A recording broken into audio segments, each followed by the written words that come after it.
for today's video mga katrops, panibagong araw, panibagong luto, serye na naman tayo ngayon. At ayan, nagluto nga lang pala ako ng aming ulam na adobong sitaw na sinahugan ng karne ng baboy. Siguradong mapaparami na naman kami ng kain ng aking malabs dahil paborito nga namin ito. Abay, tignan nyo naman yan mga katrops, o talaga naman, napakasarap talaga mag-ulam ng gulay.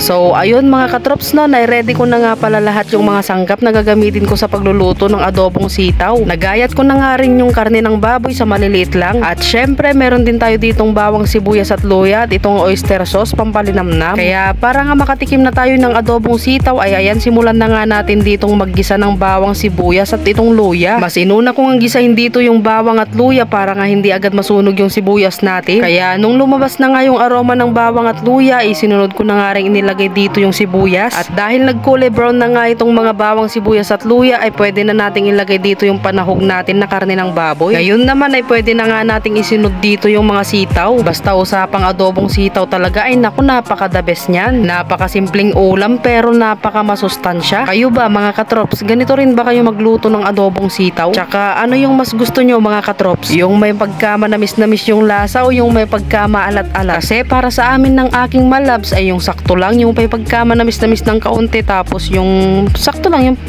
yung alat, ganun. Yung iba kasi na nakikita kong nagluluto ng ganito ay naglalagay sila ng maraming asukar para nga daw mas manamis-namis yung lasa. Pero sa bagay, may kanya-kanya naman tayong panlasa. So ayun, pinalambot ko nga lang ito, tapos ayan, maglalagay na nga ako dito ng suka. Sabi kasi nila mas maganda nga magluto ng adobong sitaw kapag ka inihuli yung suka. Kasi nga kapag ka isinabay mo nga ito sa pagpapalambot ay naku, magiging matigas yung yung sitaw. Tsaka ako nga lang pala ito tinakpan at ayan, luto na nga ang ating adobong sitaw. O diba, napakadali lang magluto ng ganito. Kaya naman kung hanggang ngayon na hindi ka pa nga marunong magluto ng ganito ay nako, hindi ka na nga tao. Baka taga ibang planeta ka, hindi ka taga Earth. Kaya naman kumuha na nga kayo ng inyong pagkain at sabayan nyo na nga akong kumain. Sitaw. Amat.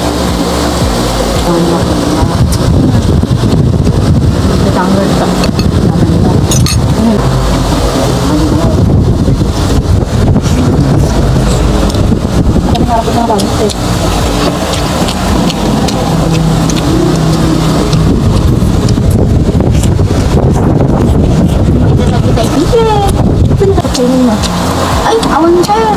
Wala pa lang lang. Nakatagal ni Mami Michelle.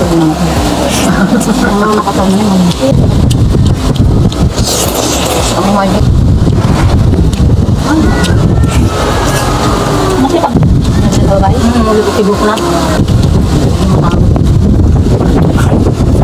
Ay, nakanta. Kuhat ba?